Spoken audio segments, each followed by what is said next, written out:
seconds will appear. Hello, everybody. Hello. Bring them on camera. Tryphon is watching. Hello, Tryphon, Mutakwa. Hello, everybody. Please tag your friends. Hama dzedu ngatidzitsvagei dziuye pa live. Ndanga ndichinetseka nekubaya mabutton. Asi zvazoita. Murisei. Can you hear me, please? Cynthia wants to be in your video. Oh, Cynthia wants to be in my video. Can you hear me, please? Can somebody tell me if they can hear me? Murukundinzwa here vanhu vashe. Murukundinzwa here. Manyere, hello. Mavis Juke, hello. Amanda Wana, hello. How are you? Melody Sarah. Murisei. Chaganai. After tapedzana Auntie Selina, ndauya woinini timbotaura matestimony nekupaiwo dzimwe nhau dzinobva kudenga. Murisei. Ini ndiri right zvangu, voice rangu riri right here. Volume yangu, oh, thank you, loud and clear. We praise God, totenda Mwari. Tambopiwa platform so na Sis Melly. Mukadzi anonzi Sis Melly, Mwari ingova ropafadzai nepage yavo. Sis Melly's diaries, madiaries mese. Mwari vatiropafadze tese. Hallelujah. Toda kungotenda Mwari nezuva ranhasi. Ndanga ndichiterera zvangu, ndangoterera the last few minutes dza Auntie Selina vachitaura nyaya dzemasingles nemacouples. Ndikati papage pari kunakidza. Ndofunga nhasi manakidzwa. Inini ndinonzi Sis Jane kana kuti Sister Jane. Hallelujah. Ndofunga muri kungonzwa nehallelujah. Kuti inini ndatouya ndiri kudivi rekuti timbofamba nezvemweya. Hallelujah. Asi kufamba nezvemweya uku kune vanhu vanotumwa zvakasiyana. Inini ndakatumwawo zvakasiyana ndikagamuchira. Zvakanditorera nguva kuti ndigamuchire. Ndakutombotaurawo zvangu nyaya about me. Tichimirira kuti vanhu vawande. Zvakanditorera nguva kuti ndigamuchire kudaidzwa kwangu inini kuti ndizvimirire ndiuye kwamuri ndichitaura sezvandiri kuita. Nekuti zviya izvi mukupinda mumachechi tinobva tabatirana nechechi, tobva tabatirana namufundisi. Ndozvandakaitawo inini. Ndakabatirana nechechi yangu, ndikabatirana namufundisi, ndikabva ndangu zvikabva zvatongoita intertwined as one person. Izvozvo zvinoitika kune vanhu vakawanda. Ndaienda kunonzi kuChrist Embassy. This is my second time on Sis Melly's diaries. Dube, how are you? Shumbres Belzi, how are you? Hello.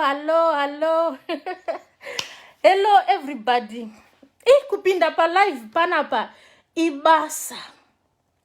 Kupinda pa live panapa ibasa, especially kana uchifambira nyaya dzezvemweya. It just also depends kuti urikufambira kuitei.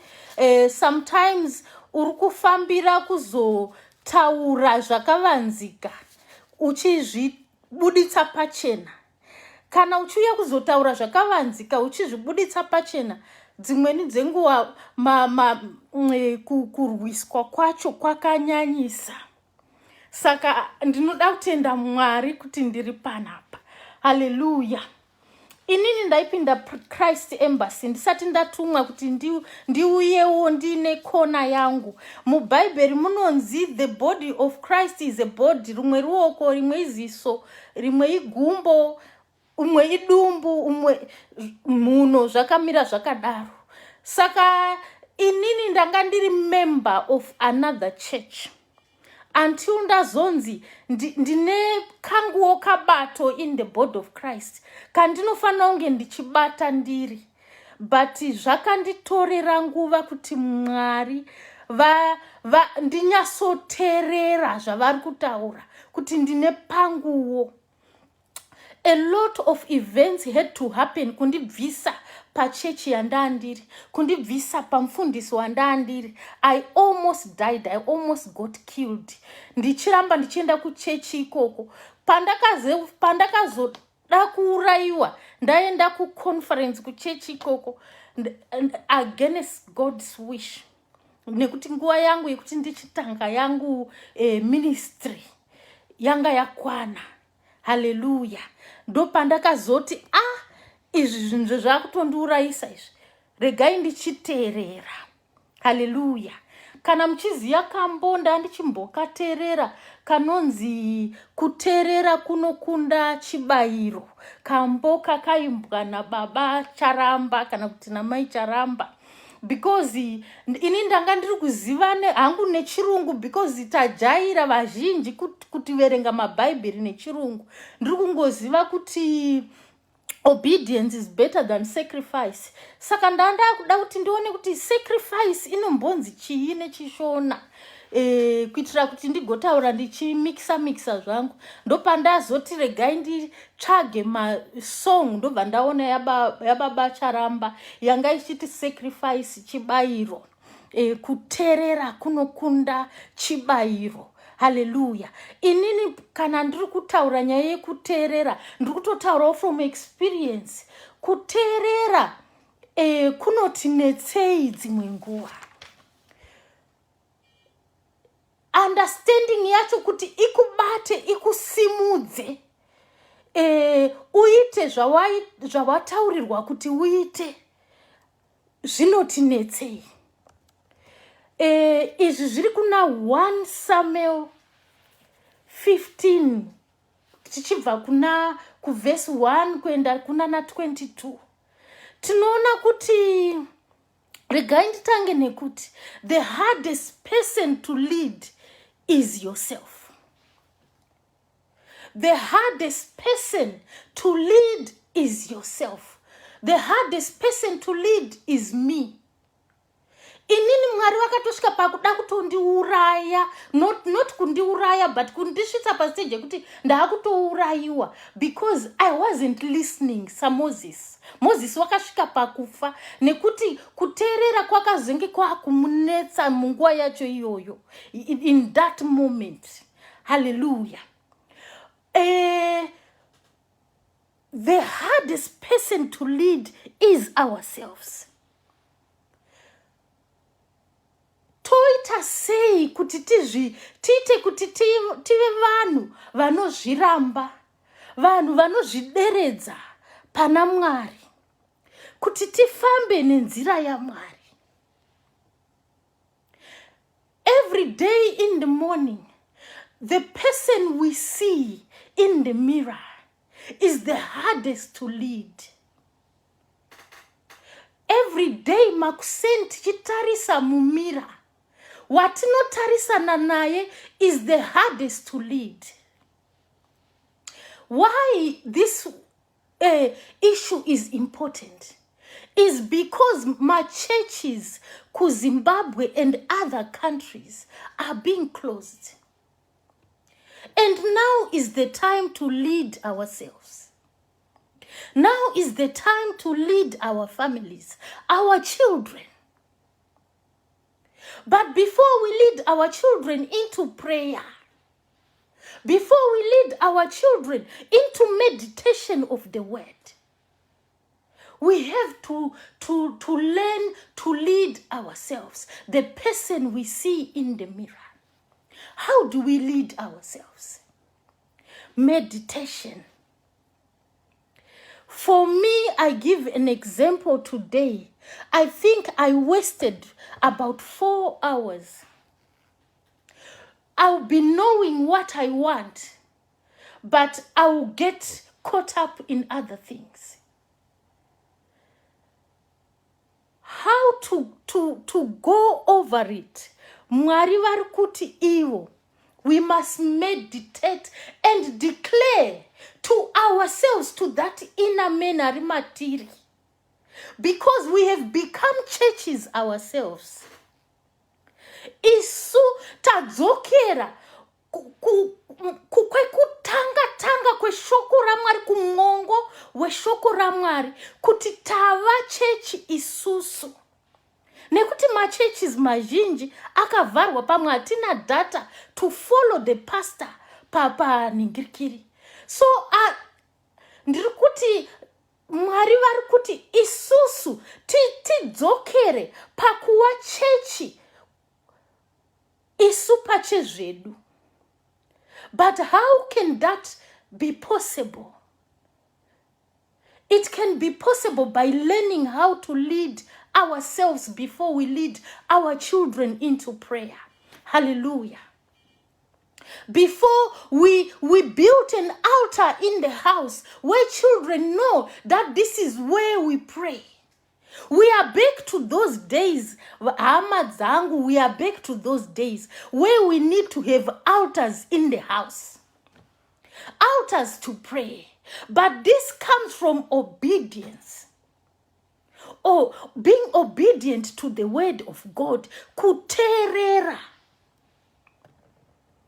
Patinozvitarisa mumira makuseni, ngatitaurei to ourselves. Let's talk to the inner self.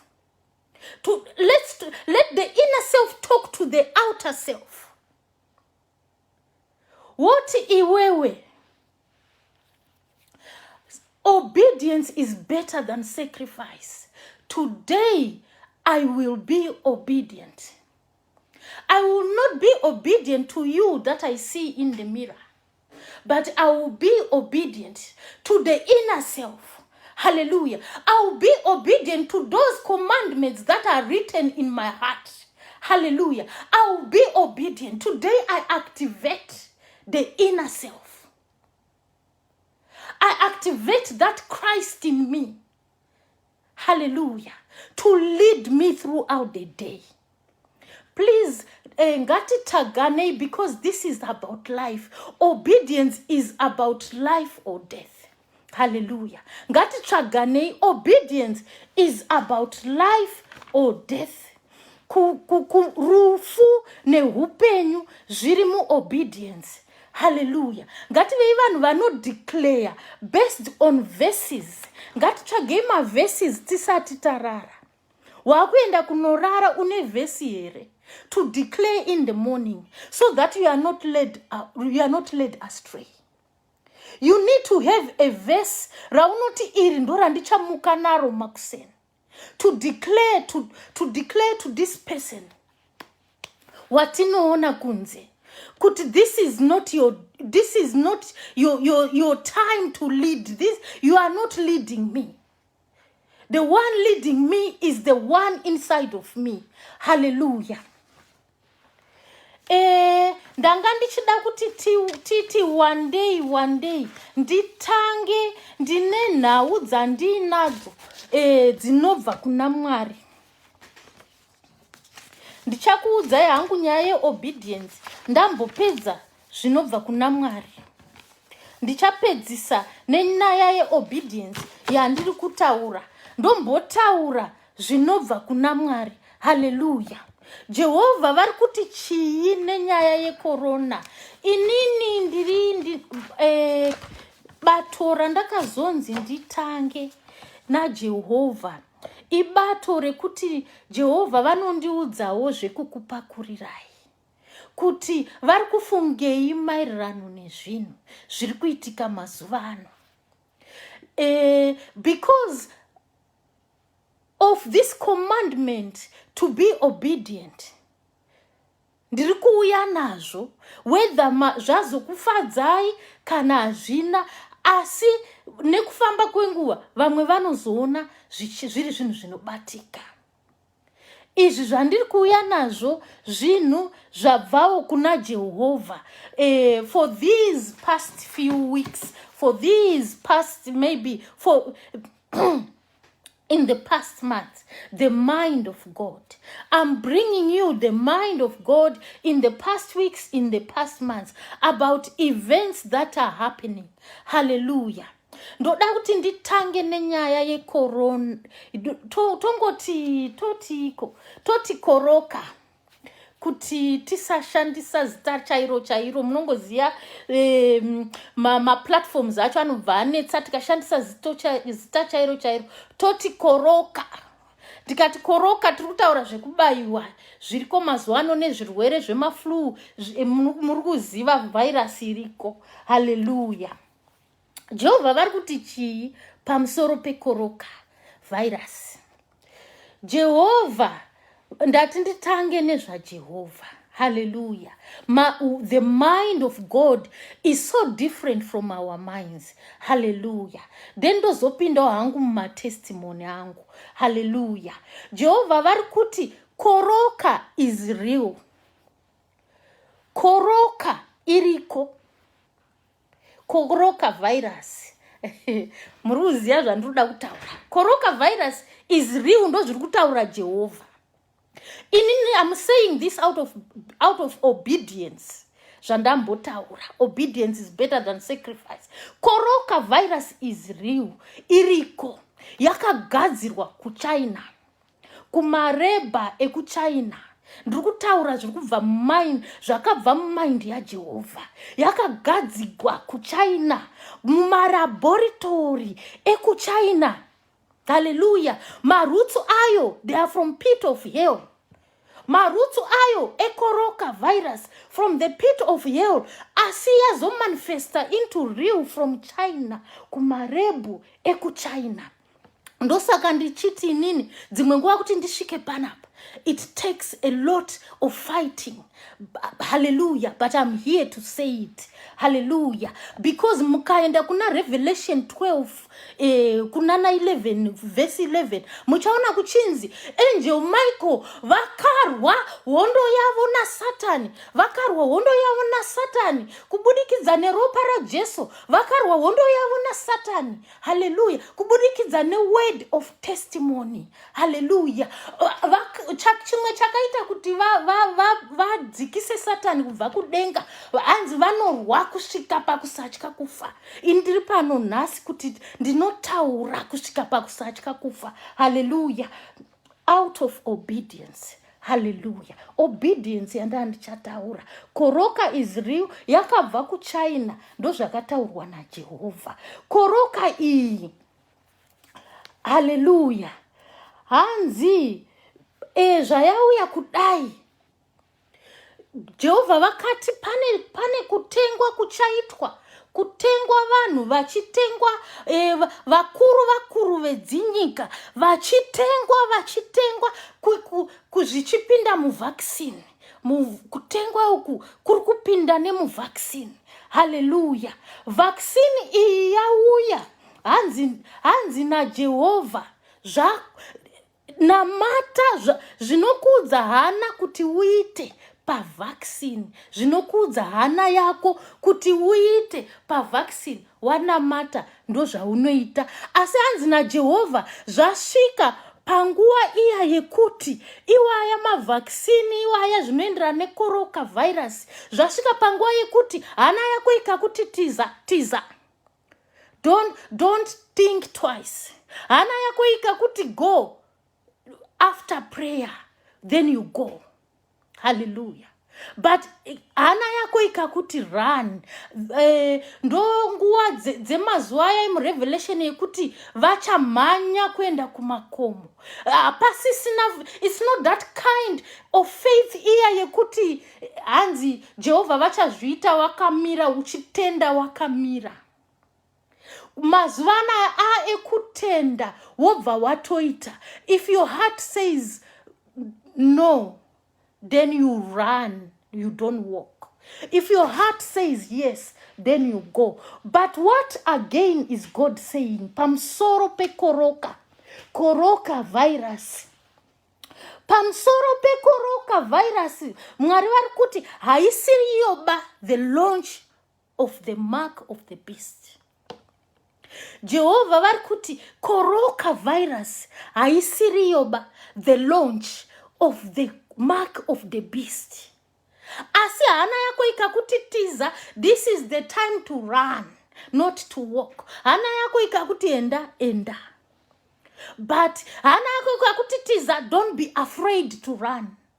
Don't be embarrassed to run. If you go, you go. Wana mata kuna Mwari. Hallelujah.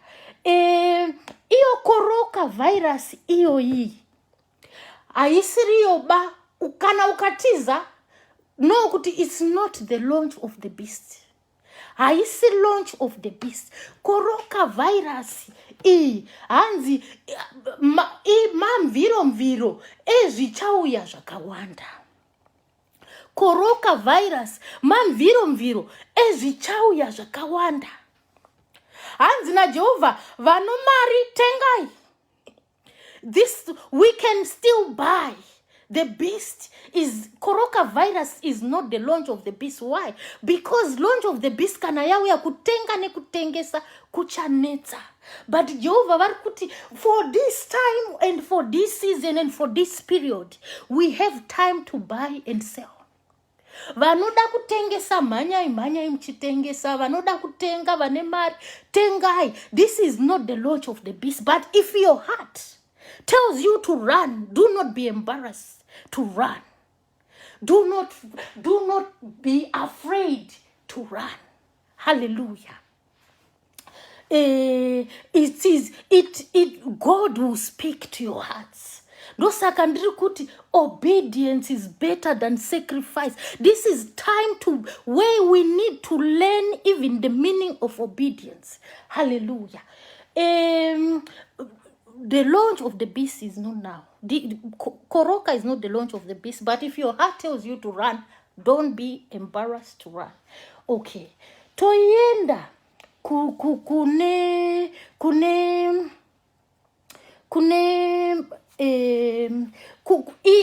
asi kune vari kuda kudzidzira. Kune vari kuda havo kudzidzira vasina kunzwa kuti Mwari vari kuti chii. Vari kuda kudzidzira how to survive mutime ye beast. Vanogona kuti ini ndakumhanya. Because it is practice. It is practice. If the mark of the beast does not happen in your time, it will teach your children how to run when the actual thing comes. Hallelujah. But the basis of it, ngati taurei na Mwari vatiudze kuti toita sei. Hallelujah. Then toya pa mental health. Kunzwa kuremerwa mukufamba kwatinoita samai wemba uchinzwa kuremerwa. Pamwe vana vanetsa kumba, pamwe vana mutoriro vakauya, pamwe ihanzvadzi yapinda munana mutoriro, pamwe ku diaspora kwanetsa mapepa and all these sort of things. Hallelujah. Pamwe it's just small issues happening in our lives. Mwari vari kuti chi on mental health. I've heard ndichimboterera ma-platforms ema-diaries. I've heard a lot of people vane mental health problems, issues. Hallelujah. Mwari vari kuti kudini. Hallelujah. In our ministry tinoratidzwa even zvinobva ku zvinonzi kana uchirwa hondo, you must know your enemy. How would you win if you don't know your enemy? How can we win mental health spiritually from a spiritual point if we don't know our spiritual enemies? Hallelujah. Ndoda kuti ndikudzei kuti Mwari vakati who is our enemy in this season in as far as mental health is concerned. Pane vanonzi maferi anoiswa mumagarden, zvimamolds zvinoiswa mumagarden kunoku kuwest and zvimaferi imomo muku in the first half of this year pakariliswa zvinhu zvinoita semaferi zvakariliswa kuti zviuye. I'm talking from a spiritual point. Hallelujah. Scientists will speak from their own. I'm speaking from my own. Zvakariliswa ndiri kuitira vanenge vapa munamato. Zvakariliswa kuti zviuye zvigare matiri. Anonzi mind monitoring spirits. Monitoring spirits. They monitor the minds of people. They were released from hell like in the form of fairies. These mind monitoring spirits, they listen to conversations. When you are speaking, ukati iwewe, I'm so upset. Ndarwadziwa nezvaitwa naningi. They are listening. They will beam back to hell. They will beam back to hell your conversation, especially zvirikukunetsa in your mind. And it will come back now. There will be other forces that will come back to your mind to exaggerate what you just said in your mind. So as we pray, let's pray for our minds to be guarded and protected always, for our minds to see and to feel real things. Hallelujah. To send real things to our to the way we touch, to the way we see, to the way, kuti zvinhu zvisaitwe exaggerated.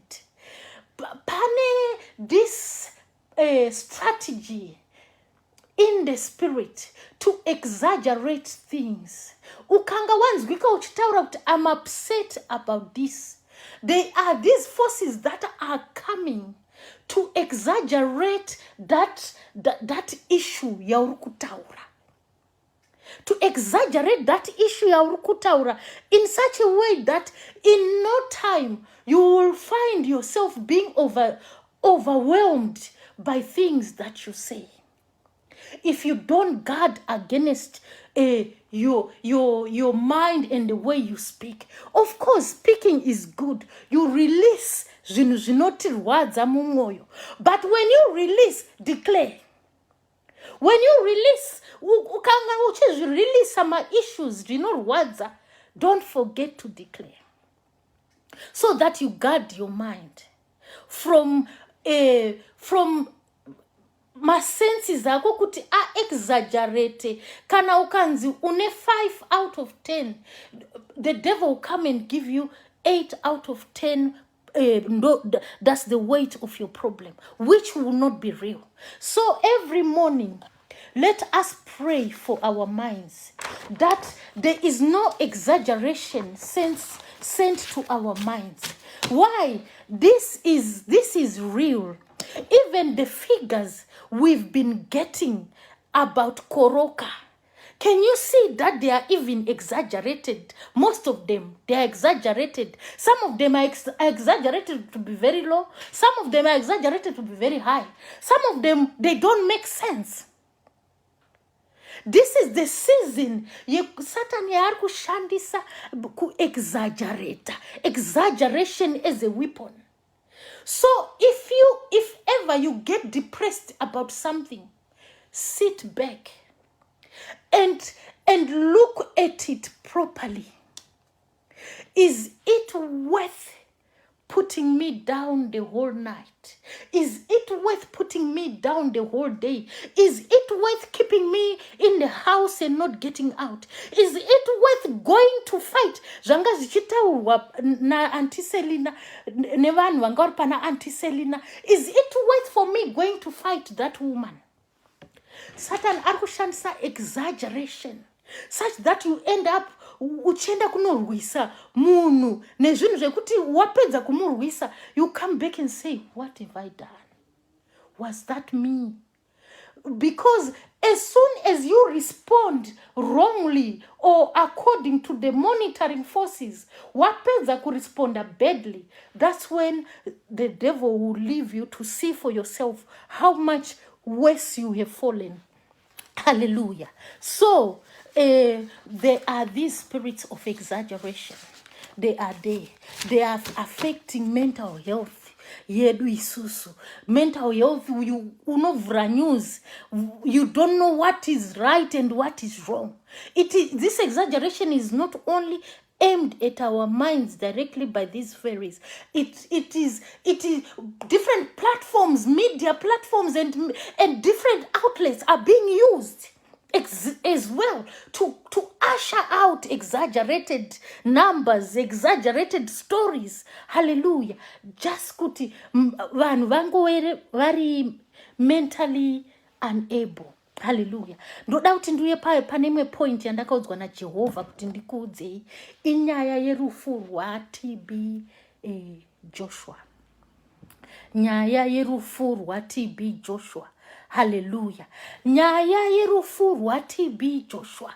Prophet TB Joshua. The man that walked on this earth. Hallelujah. Like the days of Elijah. Hallelujah. This man, I always say to myself, are these the days of Elijah? But this is God speaking. Hallelujah. The mind of God, please, the mind of God is different from yours. The mind of God is different from me. I've just told you how I've seen this man. The mind of God is saying, vaTB Joshua, ndoda kuti ndikuudzei nyaya ya Moses wakafamba paneri nopasi. Ndichipinda munyaya yaTB Joshua. Moses wakafamba paneri nopasi na Jehovah. Asi Jehovah vakazongosvikawo pakugumbuka out of one thing.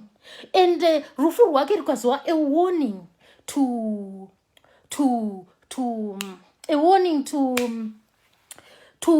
Joshua. A warning to Joshua. Nekuti ndiye akazosara achibata basa. Hallelujah. Nevamwe vese isusu, it's a warning to us as well. Kutaura kwavakaita kuna Moses Mwari, but Moses wakaenda kudenga. Hallelujah. TB Joshua arikunzi iye rufu rwake is also a warning, just like rufu rwa Moses. Rufu rwa TB Joshua is also a warning, just like rufu rwa Moses. But God said vachadzoka vachitaura more about these things, to add flesh to these things I'm saying. Hallelujah. It doesn't mean Moses rufu rwake was a warning to Joshua and all of us. It doesn't mean he didn't go to heaven. Hallelujah. But God just said it was a warning. Hallelujah. I will go on. I'm giving you the mind of God about new issues and events that are happening around the world. Hallelujah. Ndoda kuti nditaure panyaya yeuroi, witchcraft. Hallelujah. Nyaya yeuroi, witchcraft. Apana asina kumbonetseka nenyaya yeuroi. Hallelujah. Vamwanta madzikirira, vamwanta zvakasiyana siyana. Jehovah vari kuti nenyaya yeuroi. In the past few weeks, uroi, the level ye uroi has increased. Tingati dutu re uroi raka released from here. So we need to up our game in prayer. We need to up our game in kunamatira vanhu. We need to up our game in meditation. Hallelujah. If you don't know your enemy, how are you going to win your war? If you refuse to know your enemy, how are you going to win your war? Look at Afghanistan right now. They underestimated that enemy. Hallelujah. Vakafunga kuti they will have time to pack and come back after vambo ita vada kuita restart on a new note. That's what they thought. Look at them pama TV. Vanga vachidona pandege. Hallelujah. If you refuse to know your enemy, you end up falling from a plane like what they did. Because it was last minute. Vacheza kutiza. Hallelujah. So you must know your enemy. Hallelujah. What is the strategy of the enemy right now in terms of witchcraft? Hallelujah. In terms of witchcraft, there has been a release of unimaginable power of witchcraft from hell. Hallelujah. The release happened in Africa. Hallelujah. Why did it happen in Africa? Because ngarivari kuti ku Africa ndiko kwakatangira witchcraft, kwayakabikirwa ikabudira witchcraft.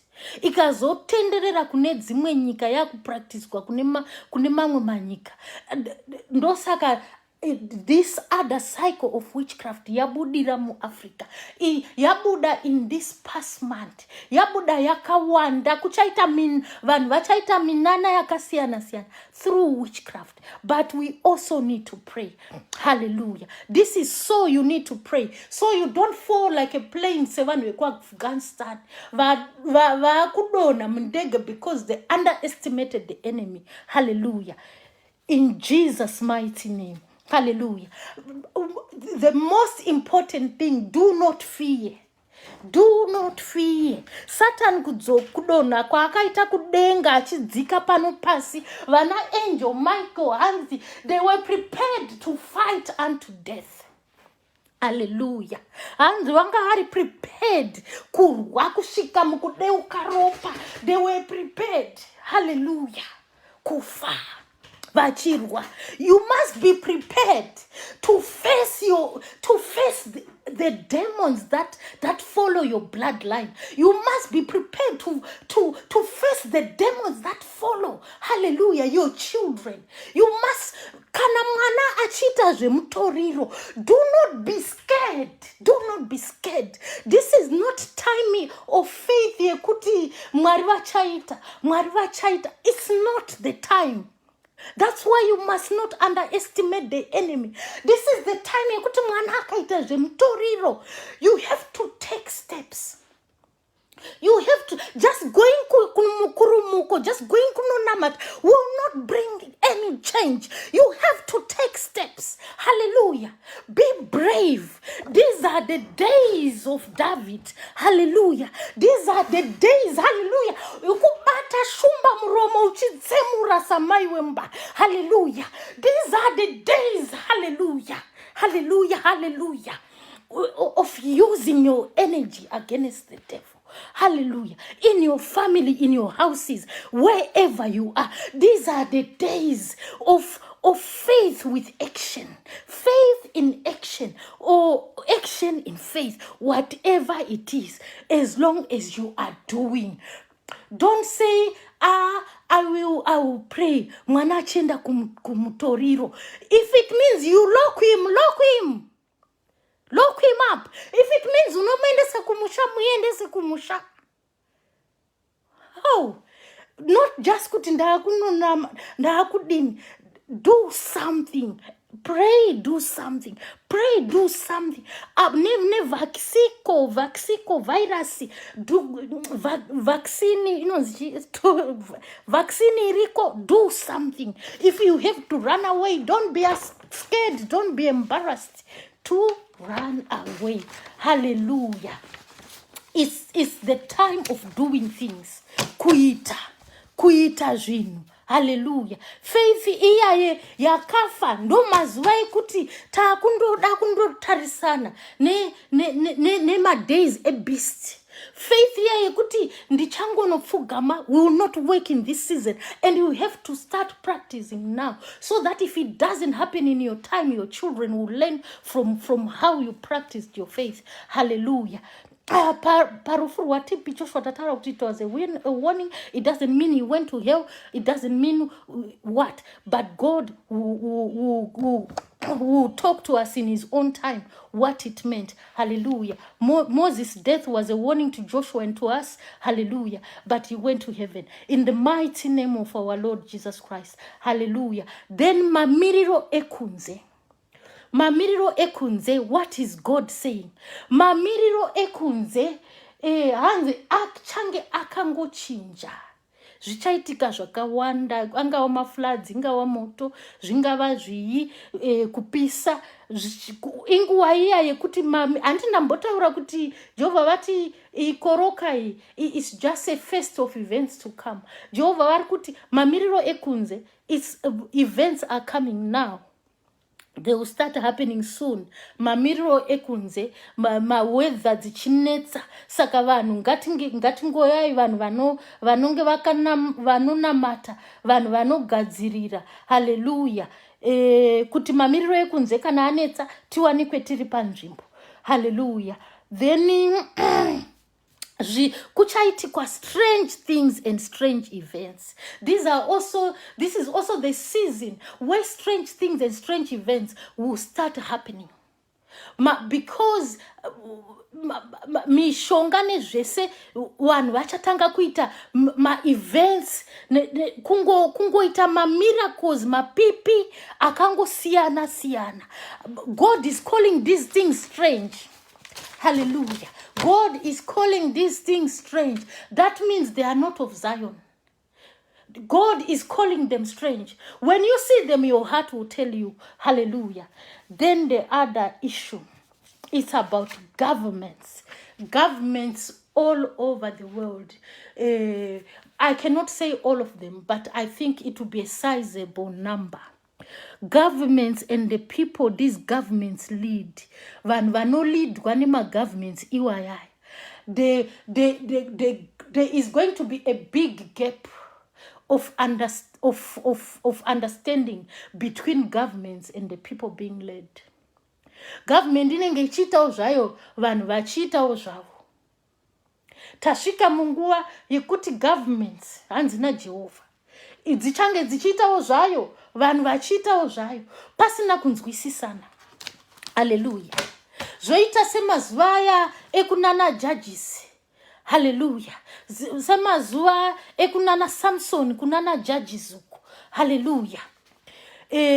Kwainzi kwanga kusina mitemo chaiyo. Kwaita sekuti hurumende iripo asi yoita sekunge haipo. Iyo hurumende ichionawo vanhu sevasipo. Poita a great big discord pakati pe a lot of governments and their people. Hallelujah. These things are also going to happen. Hallelujah. But why does God tell us these things? Hallelujah. So that we don't fall off planes like what happened just now in Afghanistan. So that our prayers, hallelujah. There is one day when God told me, I had just come out of a very big incident. And God told me, it's not just your prayers that have brought you here to this point. It is the prayers of those that have died and prayers of people that you don't even know that have brought you to this point. Hallelujah. So let us pray without ceasing. Because those prayers will help someone. Maybe 50 years later, you don't even know. But how does it help them? Because we all belong to the same body. The body of Christ. Hallelujah. Hanzi zvakare na Jehovah. Kune mweya wekuuraya. Vanhu vanodikanwa vadikanwi vedu. Kuuraya amai. Kune mweya wekuuraya baba. Mweya wekuuraya sisi. Mweya wekuuraya mwana muzukuru. Zvaimbonzi zviya mabhinya anogara musango, anozongo taimira vana. Asi hanzi naJehovha, this season kwariliswa mweya wekuurayana pachezvedu mudzimba. Saka ngatinamatei. Let's pray. That's why I'm saying that when we look at ourselves, church is starting from home. Church is starting from home. Hallelujah. Church is starting from yourself. This is the time now to pray for your mother. This is the time now to pray for your father. This is the time now to pray, hallelujah, for your brother and your sister like never before. Hallelujah. Because and this is the season. Satan yatumira vanhu kuti vaurayane from the immediate church. The first church hanzi ndiwe naMwari. The first church hanzi ndiwe. Saka kuurayana uko hanzi kwakuunzwa kumamviro echurch, kuma foundations echurch. Hallelujah. So let us pray for our families. Hallelujah. Ndoda kukupai example.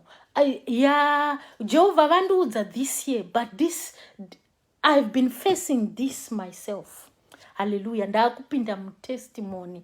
Ndambotaura kuna Revelation chapter 12 kuti angel Michael nemamwe ma angels vakawina through word of testimony. Vakawina kuti Satan adone pasi. Hallelujah. Vakawina through the blood of our Lord Jesus Christ. Vakawina kuti Satan adone pasi apata kutarisa ma weapons of warfare. Vakawina kuti Satan adone pasi nekusatya. Hallelujah. These things zvemakauts zvinoshanda if they are secret. That's why they are called secret cults or secret societies. These things work when they are secret. But let us not be afraid to expose them. Hallelujah. That is another kind of warfare. Of exposing things as they happen. That's another warfare. Exposing these things is no simbarema testimonies. Paunopa testimony. Kuti ndakanga ndazoitwa zvakati asi ndazobuda. You are exposing them and weakening them. Hallelujah. Indoda kuti nditaure pamusoro peizvo zvataurwa naJehovha kuti mweya wekuuraya the beloved ones. My father died. Hallelujah. My father died out of the same thing. From family issues. Children turning against the parents, uncles turning against their own small children and so forth. The same happened to my father. My father died, but I did not. God said I could reverse it. Vakarowa nezvino. God said I could reverse it. I was in the United Kingdom. Vakarowa nezvino. But Mwari vakarwisa. Yes.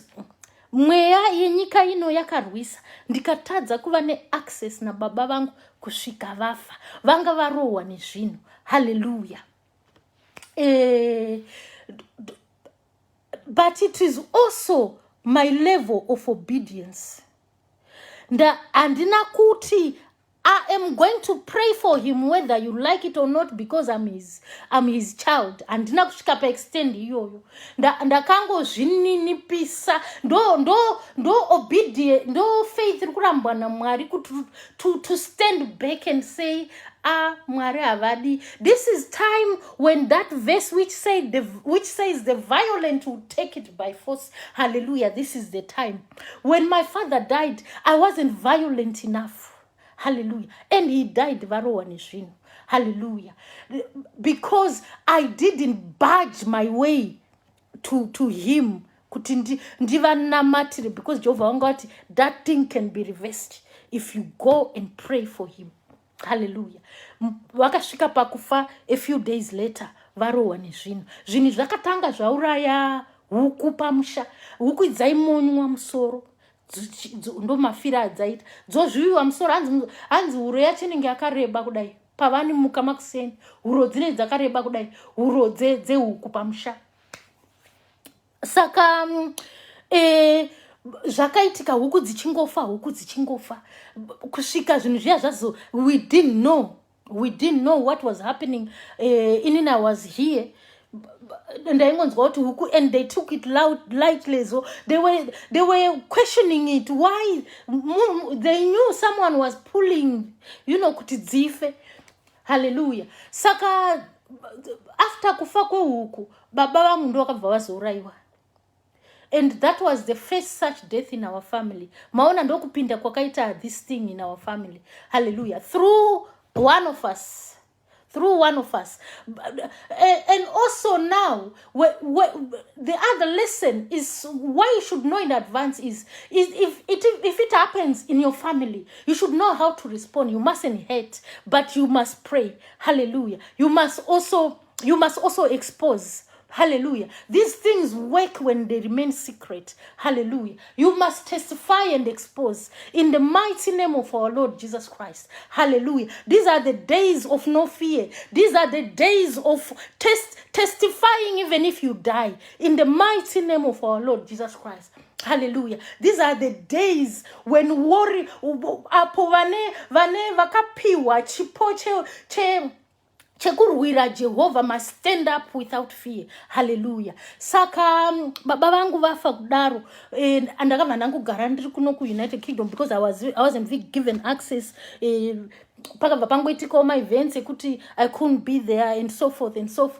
And tagara, after some years, this year mai vangu chakabva chavarova futi, the same thing chakabva chavarova. That's when now vanhu vakatanga kuvhurika kumeso kuti so this thing is following us. Baba vakafa because of the same thing. Mai is almost dying because my mom was almost dying. She was giving away things. Is almost dying the same way. Hallelujah. So ini ndakabva ndanamata na mai vangu, because mai vangu kuchechi kwavo vanga vasinganyanyo kubvumawo, vanga vasinganyanyo nzwisisa zvekuti Mwari vanobva vatotaura dzadzi chedziya dzakanyarara dzekupfuga tikatipfugame tinamate. Saka asi vanga, she's a very good believer, vari ikoko kwekuti ngatifugame tinamate tidini. Hallelujah. Saka Mwari, saka pandakanamata nawo Jehovah vakabva vataura. Ndanamata now, Jehovah now revealed what killed my father. Because it was the same thing now. My mother was on a deathbed. It was the same thing now killing my mother. My mother was just saying bye-bye. Hallelujah. Ndanamata now, that's when Jehovah revealed what it was. Jehovah told me, this thing is in the family. This thing is in the family. It's one of you. Jehovah told me who that person was. And I was shocked. We were brought up in a family of love. Taidanana. Pane zvaizoitika hazvo zvekuti kana wakatumwa dzimweni dzenguva unoselectwa. Not because it's their fault, but because God is separating you. But there was love in the family. I was surprised. Because we were thinking what killed my father was from far away. Kumaraini, zvabva kumaraini kwakati, zvabva kumaraini kwakati, zvabva kumhuri yakati.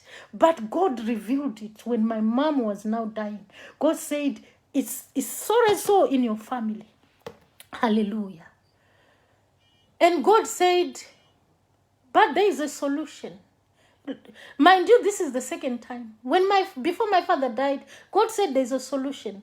But I wasn't. Ndaive faith here yekuti ndinenge ndisiri kudiwa kuti ndiite munamato, ndinenge ndisiri kudiwa kungomirira kure. And my father died. This time, ndakati no. I'm going to barge in and pray for my mom. When I prayed, God told me what it was. Only when I prayed directly with her, God now told me what it was. Hallelujah. Ndobva ndadzokera, ndobva ndaudza vanga vakatenderedza amai vangu vachipepa amai vangu. Ndikati vaudzei kuti zvanzi ndiningi wamuinaye ipapo. Zvanzi ndiye vaudzei vasati nekuti vakazofa vasina kuzvinzwa Jehovah vati I must tell her. Kuti nindi vataurire pafoni vanga vasisacha munhu uye anonyasonzwa ne condition yavanga vari. Ndanda kutoda kudependa nevanga vakatenderedza. Vakatenderedzawo vakati isusu after some days amai vangu vakutooneka vakugova zvinhu. Vakati isusu takatadza kuti tivaudze. Ndobva ndati chiregai ndidini ndivaudze direct. Nekuti zvakandinetsa kuti amai vofa futi. Jehovah vakanga vandipa baba wakafa, Jehovah vakandipa solution. I couldn't. Amai vofa ndine solution futi. Ndikati no. Ndakuvafonera. Ndobva ndavati anyway vabatire ifoni panzeve. Ndobva vavabatira foni panzeve. Ndikati amai. Akati ndikati muri kundinzwa.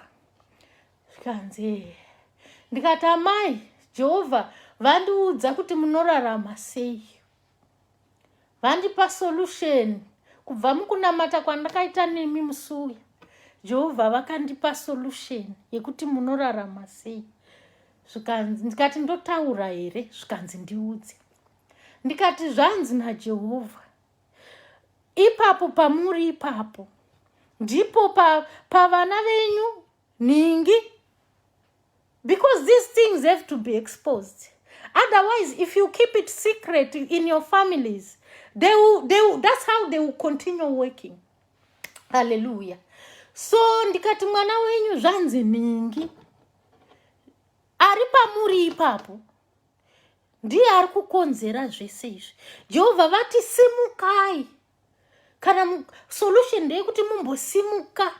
Musiya nekubikirwa nekuitwa sei nesame that same.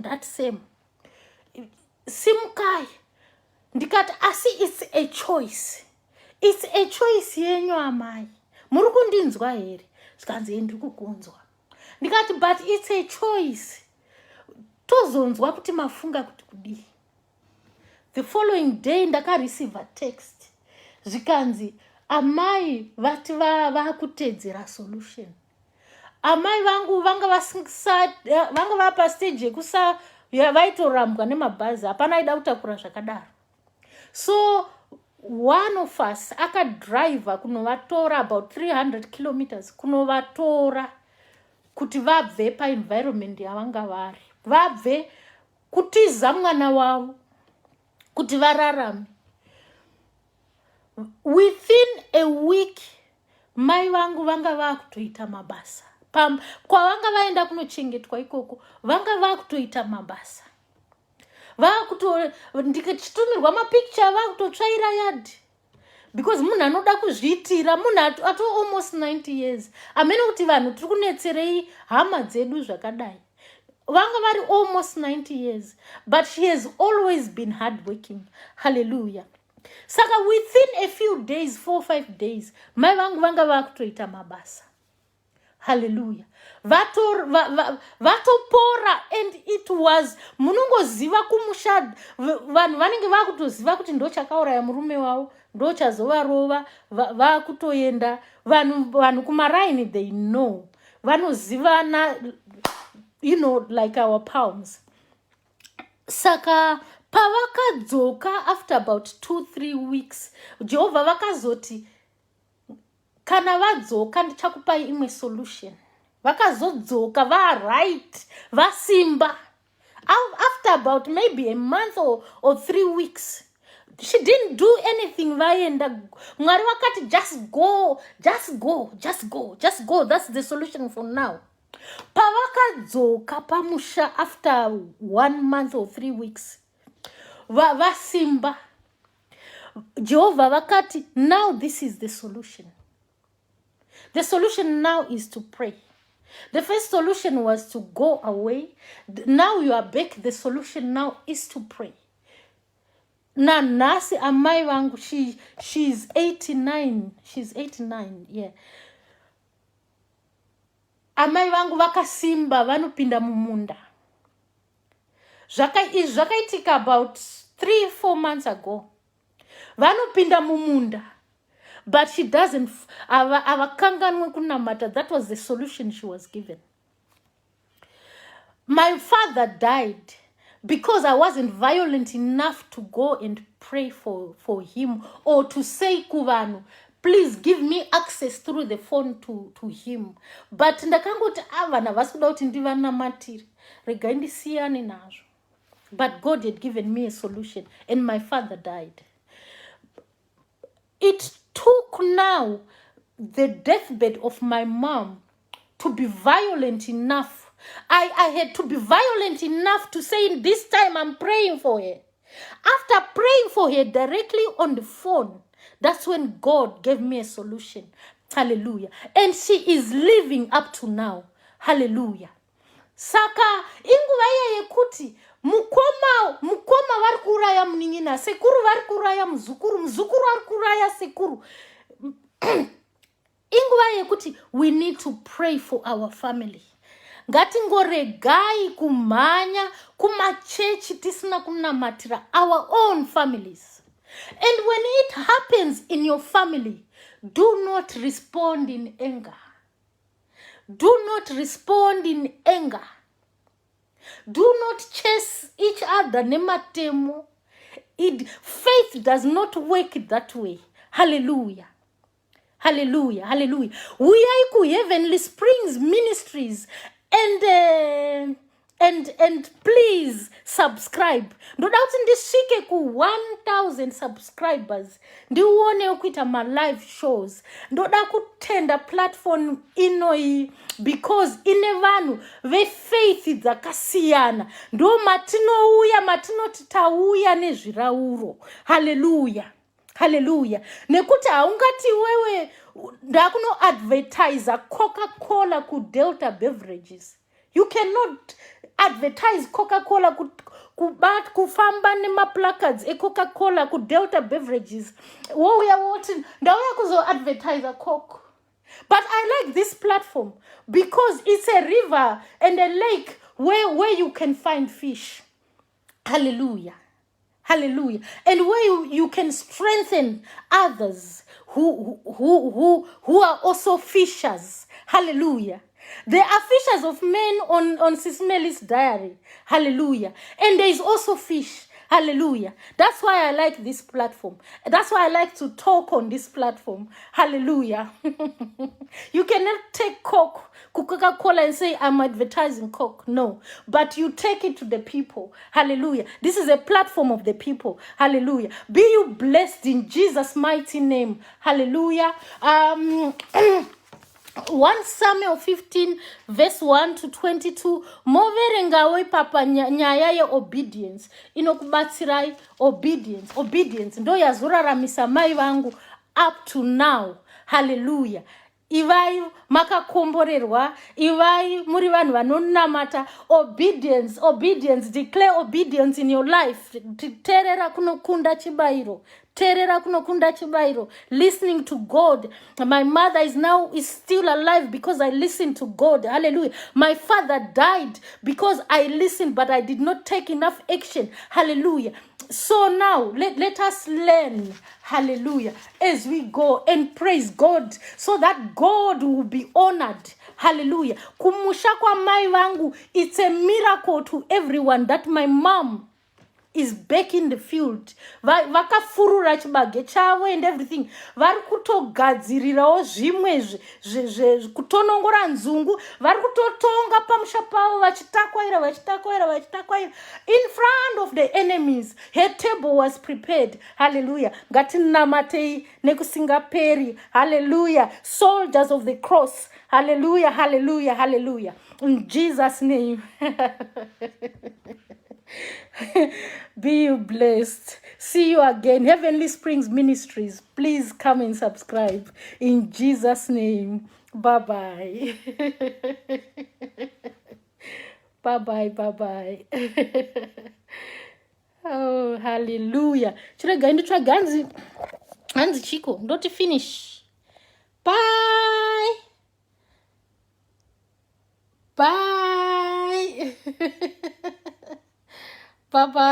Amai modza. Bye. Hallelujah. Ndanatsei chikono. Amen. Karangira. Hallelujah. No masiza. Hallelujah. Yes, please. I want to start live shows. Yes, go and subscribe. Heavenly Springs. Hallelujah. In Jesus' name. Amen.